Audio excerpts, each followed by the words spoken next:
Ready.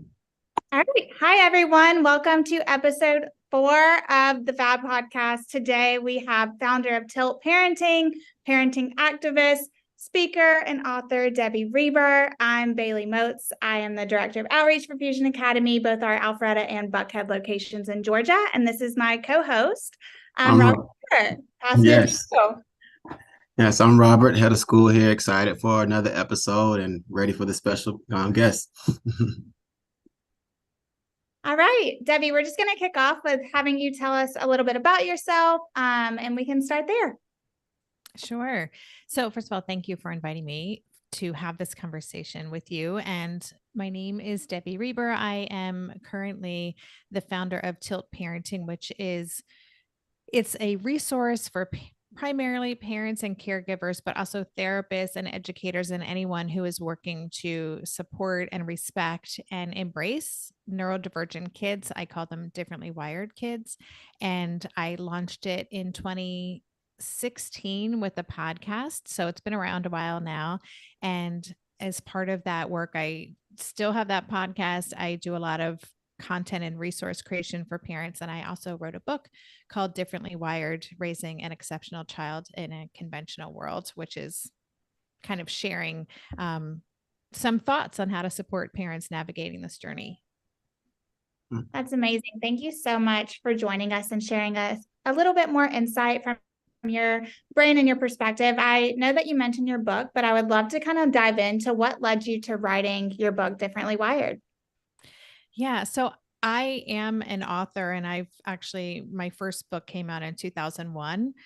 Long time ago. It was a book on running for women. And I'm just someone who I'm a good researcher, and I'm really good at taking information and making it more accessible for other people who would benefit from it. So I spent maybe 8 years writing books for young adults and teen girls, and was kind of doing that. And then I gave birth to a child who, as it turns out, is neurodivergent. And that was a big detour or pivot in my professional life.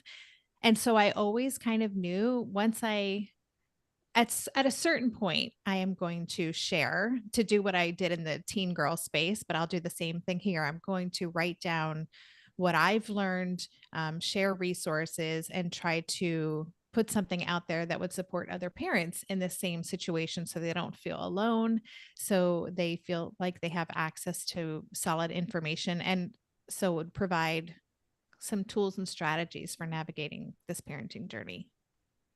Wow, that's so wonderful. I know that validation piece, like you said, is just helping parents resonate with the experiences that you have, right? That people don't typically talk about. And so it's nice to have that community of parents through your podcast, through your book. So just so grateful that you are active in sharing your thoughts kind of with your parent community. Thank you. Yeah, I love it. So, how did you come up with the term differently wired? Well, when I started researching Tilt, I spent about a year kind of really thinking about what do I want to create and how can I ensure that it really lands with the families I wanted to support. And at the time, the word neurodivergence, which is pretty popular now, it wasn't really being used. So there was a lot of um, medicalized terminology. Disorder is used often, right? Autism spectrum disorder, attention deficit hyperactivity disorder. So much of the language was deficit based, and it also felt it made me, and I know it made many parents feel like we kind of are in this club that we really don't want to be in. Like it's not the good club, right? Mhm. And so as part of Tilt, I really wanted to change that conversation and the narrative around neurodivergence. And so this term differently wired just really resonated. I got approval from my kid. That was important too. And there was something about it that was acknowledging that, yeah, there are differences and there are variations in brain function, brain wiring, but it's not a bad thing. It's not a problem that needs to be fixed. It just is. And so I started using that term to incorporate, by the way, all different kinds of learning disabilities and ways of being neurodivergent. So it's a kind of a big umbrella term, and it kind of took off when I started using it with my guests. And it's somewhat ubiquitous now, but now in the past year and a half, the term neurodivergence has really kind of become the term everyone's using. And I love that word. Yes. Did you trademark Differently Wired by any chance? It's so popular now. I did trademark it. Yes. Oh wow. Actually, my publisher was very insistent that I do that when my Yeah. book came out. Yeah. Oh, Thank that's so wonderful. I like how you talked about the kind of evolution of the word neurodivergent. I feel like it's very commonly used in today's society and among our parents and our families, and just kind of talking about the deficit versus the growth mindset with that. So I love that Differently Wired is more of that inclusiveness that we try to foster here at Fusion. But I'd love to kind of understand some differences in parenting for our listeners here, neurodiverse kids versus the neurotypical kid. Yeah, I mean, there are a lot, and it also varies on what kind of neurodivergences your child is navigating or what you're going through as a family. But I think, some of the common things that I found in talking with families is, first of all, it can be really overwhelming and isolating if you're raising a neurodivergent child, especially when you're earlier on in the journey and you may not know where to start. It can be hard to access the right resources or the right assessment. It can be expensive to get an assessment or an evaluation. There are long wait lists. So there's kind of right off the bat this sense of general overwhelm, and there's no roadmap. There's no book that's, or I'm a reader, right? So I'm always looking, what's the book or what's the plan, tell me what to do. And there is no path. I try to offer that in some ways with Differently Wired, but really our kids are all so unique, and there is just no one way to do this. And so that can feel overwhelming and paralyzing when you're a parent going through this. So that can create more stress for us. We can feel more isolated and misunderstood among our parenting peers or education. I mean, Fusion is such a great resource for neurodivergent kids. But if you are, have a younger kid and your kid's in the public school down the street and you start getting feedback that things are not going well, then it's very complicated to try to figure out, how am I going to meet my child's educational needs, ensure that they're not traumatized in school? How am I going to afford this if it's private school? So everything just feels a little bit more intense. I often use the metaphor that parents of neurodivergent kids are kind of like the wingsuit flyers of parenting. So it feels a bit like an extreme sport, and you never know what's going to happen. And it's something we have to kind of hold on for the ride.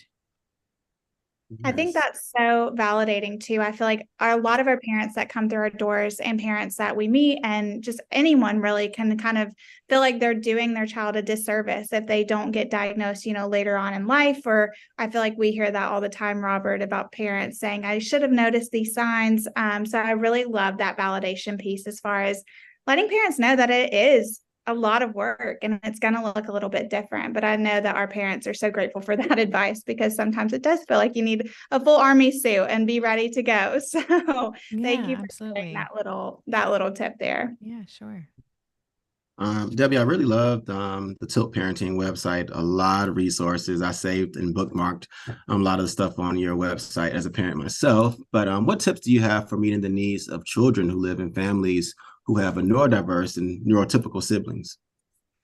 Yeah, that is really complicated because, I mean, any family dynamic with more than one child is complicated because you're trying to meet the needs of just very different individuals. And so when you have, you know, one neurotypical child and one neurodivergent child, or a neuro mixed family where you might have two neurodivergent kids, but they have vastly different needs and profiles, that can be very complicated for resources, for parent energy, for how do you do things together as a family. I was just talking with a family who they have decided ultimately that from now on they're going to do separate vacations. So one parent, one kid, one parent, the other kid, because all together just does not work.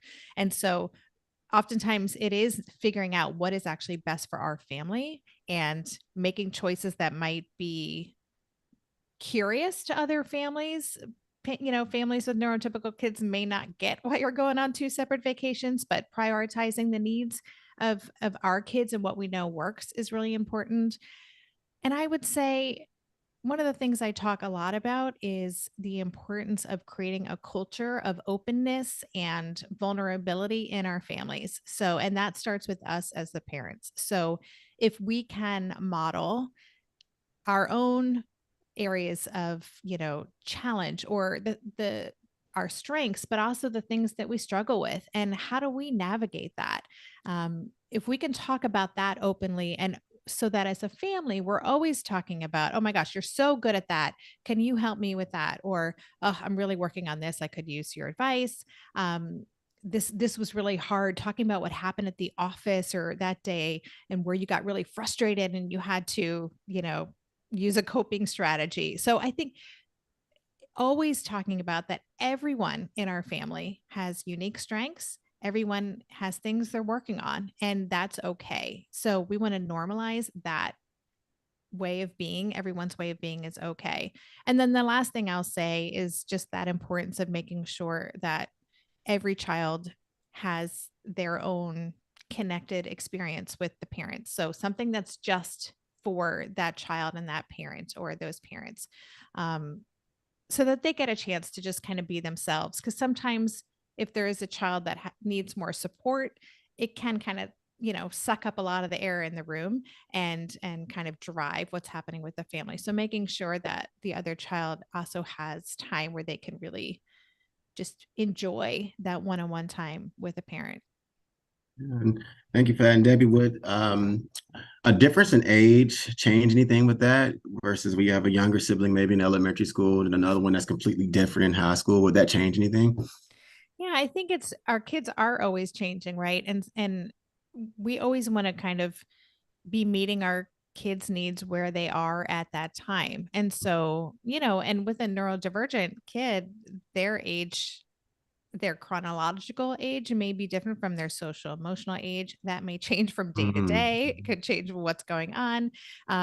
They may cognitively be way above their chronological age. So I think the age thing's interesting, but I think, yeah, it's really about being responsive to how our kids are showing up in any given moment, and trying to meet their needs for what they need then and there, and knowing that it can completely change the next day or even in the next hour.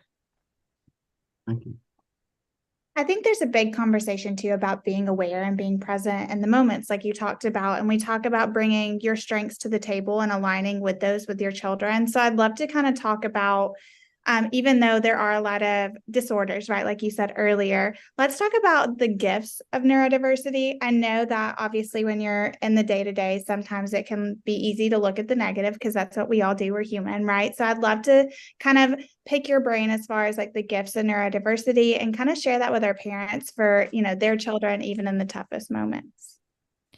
Yeah, I mean, there are so many. And they also, depending on the brain wiring, there are some, someone who has a learning disability, for example. I just interviewed Gil Gershoni, he runs his own design studio in San Francisco called Gershoni Creative, and he is severely dyslexic, and he uses his dyslexia and the visual spatial abilities that he has in his brain to completely disrupt this approach to design. So that's just one little example of how there's so many different ways this can look. But kind of on a bigger scale, I would say this is something I talked about in my TEDx talk, that these kids are they tend to be nonconformists, right? They tend to be, they're not just going to go along with the program, which can be very frustrating as a, parent, or, or an educator,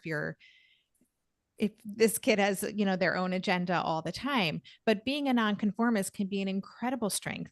Being a nonconformist means that you have someone who isn't going to just kind of go this direction and not question things, not be a critical thinker, not push things. So in my TEDx talk, I talked about the fact that we value in society disruptors. They're the innovators in, in business and technology and all the things that are happening. And we kind of hold these disruptors up on a pedestal, and it's to be a disruptor of an industry is a good thing. But those people are our kids who are the disruptors in class. It's because they've got their own thing going on. So again, I recognize it can be challenging in certain environments, but that's because we're asking our kids to be and exist in environments that really highlight their deficits. So, sorry, I'm going off on a tangent. So, I would say being a disruptor is great, and very common, but again, can be challenging. A lot of neurodivergent people are highly creative. They are creative problem solvers. They are the people who can look at a problem that we've been struggling with as a society and come up with new solutions. We see that time and time again. If you look at, you know, I don't know that Elon Musk is a good example these days, but anyway, being a highly creative person. And then, yeah, they're ADHD. I'll just give one more example. ADHD can be tremendously challenging depending on the environment and the expectations and demands for how one needs to show up in a certain situation. And a lot of people with ADHD, they first of all have a lot of energy, which is a huge strength, right? Constant ideas, huge strength, challenging, but also a huge strength. And a lot of, especially with that inattentive profile, and similarly with autistic people, this kind of area ability to dive really deeply into an area of interest and a passion. And that's where really cool ideas come from. So there's too many to name, but I would just say if we focus on those strengths, we can certainly be supporting for the relative weaknesses and these lagging skills, but we really want our kids to spend as much time as possible like getting to know their strengths and spending time developing those.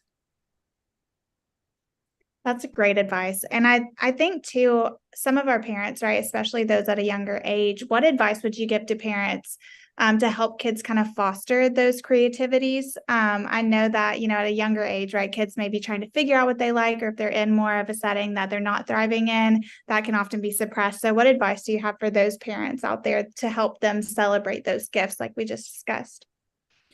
I would say, like, kind of question your own assumptions about how they're spending their time. So, and I'm just going to mention technology and screens and things. Oftentimes, neurodivergent kids are really drawn to gaming and other things. And parents, I hear all the time, they don't consider that to be a good use of time, or it's a distraction.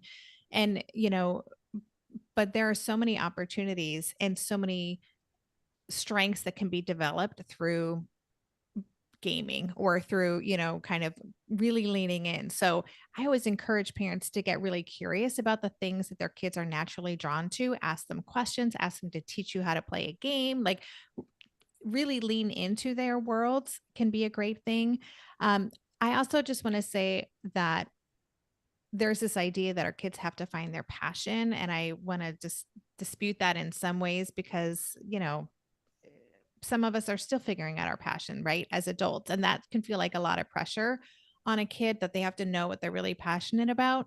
But what we can do is give them a lot of enrichment opportunities and just follow their lead. And with the disclaimer of don't go overboard, like I was that parent who, if my kid was like, oh, I'm really into this, it's like, okay, let me buy you all the books and the science kits and sign you up for this class. And we don't want to like overdo it, but follow our kids' leads and encourage them in exploring lots of things.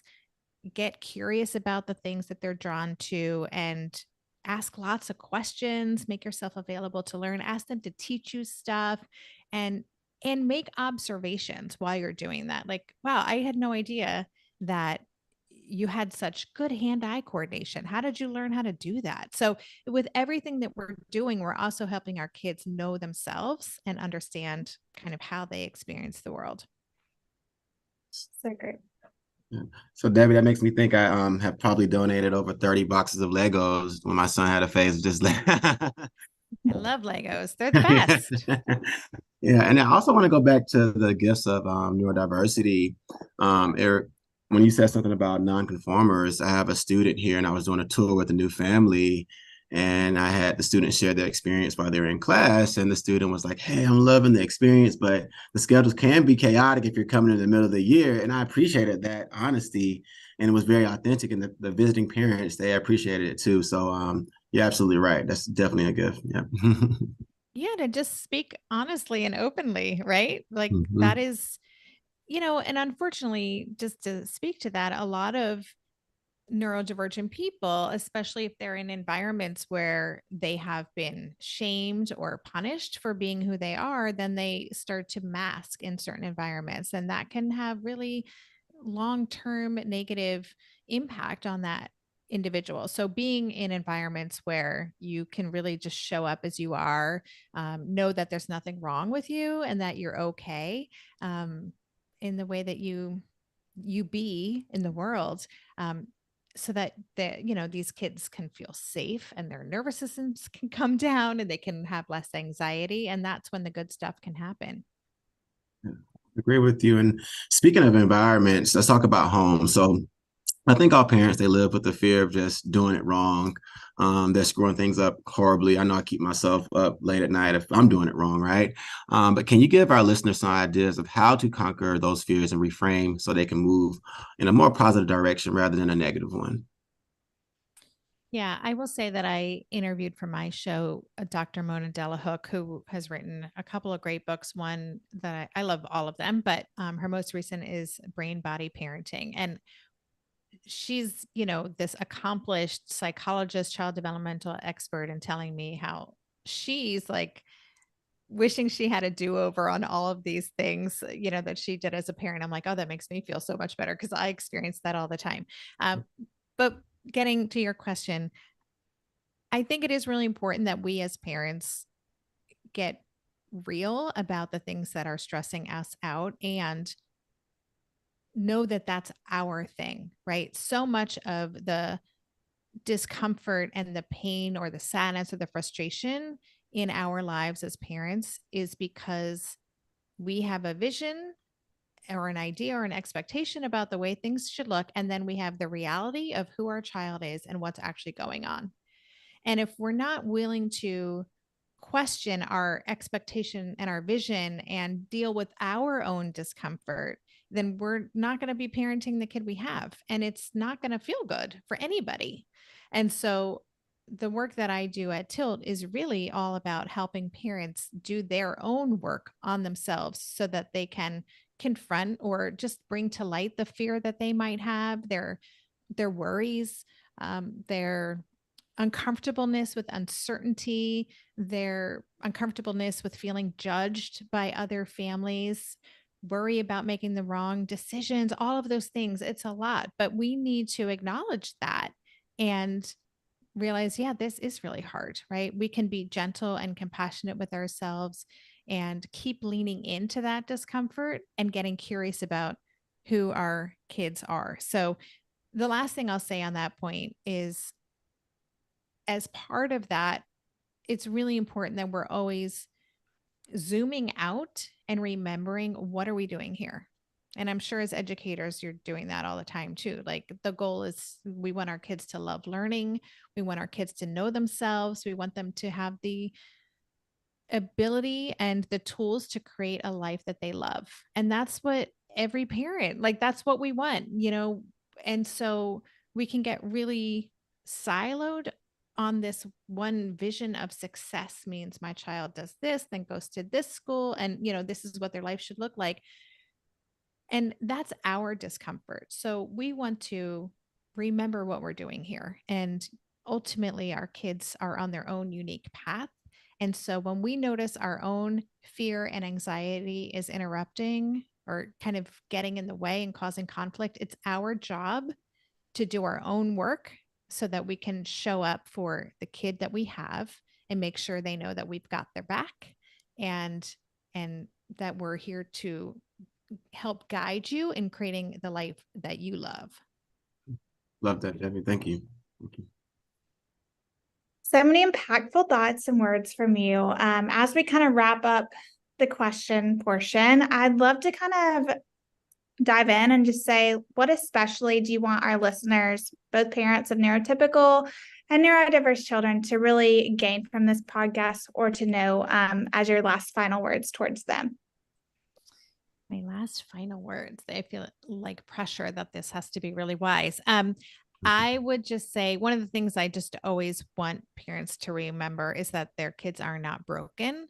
And especially when we have a kid who's neurodivergent, we often get a lot of feedback and advice about what needs to happen and the skills that need to be developed. And we can get this sense of real urgency and stress about fixing all the things. So just really remembering and really embracing the idea that our kids aren't broken. They're exactly who they're supposed to be. They're on their unique timeline, they are on their unique path, which can be an incredible, beautiful path. And for us as parents, if we lean in, it can lead to tremendous growth and joy and amazing growth spurts for us as parents, too. So the sooner we can kind of stop fighting what is and lean into who our kid actually is, inherently is, that's when I feel like the real good stuff comes. That was very wise. Okay. Well, I tried. So now let's loosen up a little bit. This is now our final five, where we will ask you five questions, and you can only answer in one sentence. Most, have not been able to do that, but let's try to answer in one sentence. But I'll make it easier for you for this first question that only requires 3 words. Can you please describe yourself in only 3 words?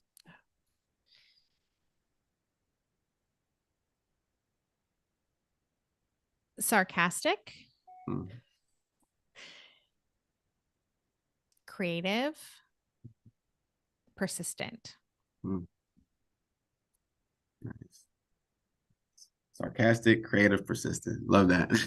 I don't know. This is what came to me. Yeah, love that. Next question here. If you could create a law that everyone had to follow, what would it be?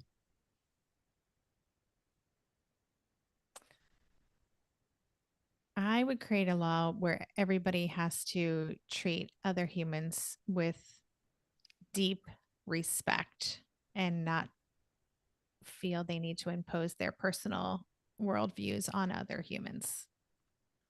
Nice. Way to stick to one sentence so far. You're doing amazing. I'm a rule follower. Yeah, I see, am now. see. I wasn't as a teenager, but I am now. Okay, I'll put that as your 4th word, rule follower, to describe you. Next question is kind of twofold.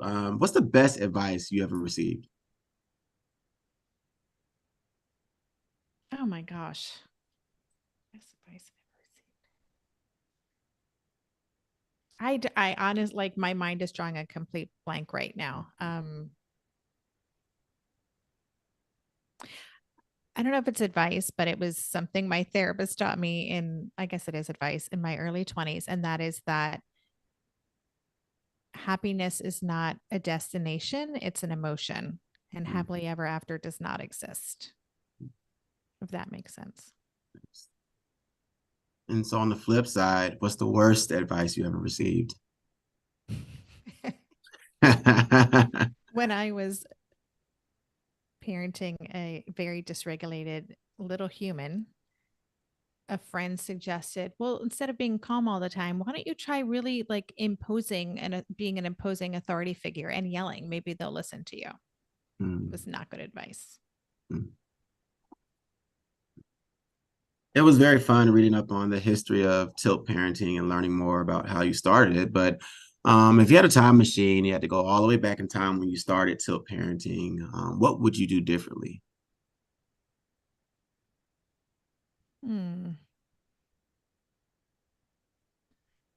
I don't think I would do anything differently. Is that a terrible answer? I spent like a year researching it and was so thoughtful and intentional about doing it. I would say maybe playing small, like maybe not, maybe being a little imposter syndrome concerned that people weren't going to get it. And so I kind of stayed small for a little bit. So maybe I would have just come out in a bigger way. So I'm a rule breaker, clearly. Why do you say that? I think for me, I'm not a PhD. I'm not a neuropsychologist. And so part of me was like, you're just this mom of this kid. Why should anybody listen to what you have to say? Mhm. And so I had to, it took me a while to really trust that my experience would be genuinely helpful to other families and kind of really lean into that. Well, that kind of wraps up our questions. You did an amazing job on our Oh, thank final you. five. You followed the rules, and there's no right or wrong to any of those answers. And I think you did a really good job. But I would love to ask, where can we find more information out about tilt parenting? Yeah. So tiltparenting.com is my website, and that is the best resource. There it is. So if you go to the podcast link, that's where you can find all 353 episodes of the show and listen to the episodes. There's a bunch of free resources. You can read the first chapter of my book. And then I have a membership community called the Differently Wired Club. So if parents are really ready to dive in and do this work in a supportive community, that is the place to do that. So it's all at Tilt Parenting. Yes, I saw it on your website. I'd love to hear more about the club. Tell me more about that. Yeah, sure. So I started it 4 years ago, and I really wanted to create a place to get into it with parents who are like, okay, I've read the book, I go to all the parenting summits, I listen to the podcast, but I need some support, or I want to kind of really do the work with other people who are in the same space so we can actually make meaningful change in our families' lives. So, yeah, I've been doing it since September 2019, and it's just the best. Like it's basically I created a community of parents that I could hang out with because that's what I needed. And so we get together and have office hour calls, and we do coaching calls, and we work on a theme every month. This month our theme is navigating the winter holiday break, because it's always a challenge for us, and it's just the most fun community of parents. I love it. Well, it's so amazing too to be able to give back to parents on something that you would have wanted at the time. So I just think that's amazing that you're using your experiences to keep driving this awesome, amazing opportunity for some parents. So Thank you. Thank you. Yeah, I've always created what I've needed in my life. As when I was writing books for teen girls, it's because they're the books I wish I'd had access to as a teen girl. So that's just what I do. Well, Debbie, thank you for joining us. We're so grateful for your time. I know I learned a lot. I took some notes over here, and I'm sure our parents that are watching are very appreciative of your time and the resources and information that you gave us. We do want to invite you guys for episode 5, which will be on episode 5, admissions tips from our top local private schools. We're very excited about. We'll be hosting that next month. So we'll see you guys soon. Thank you guys. Have a good night and happy holidays.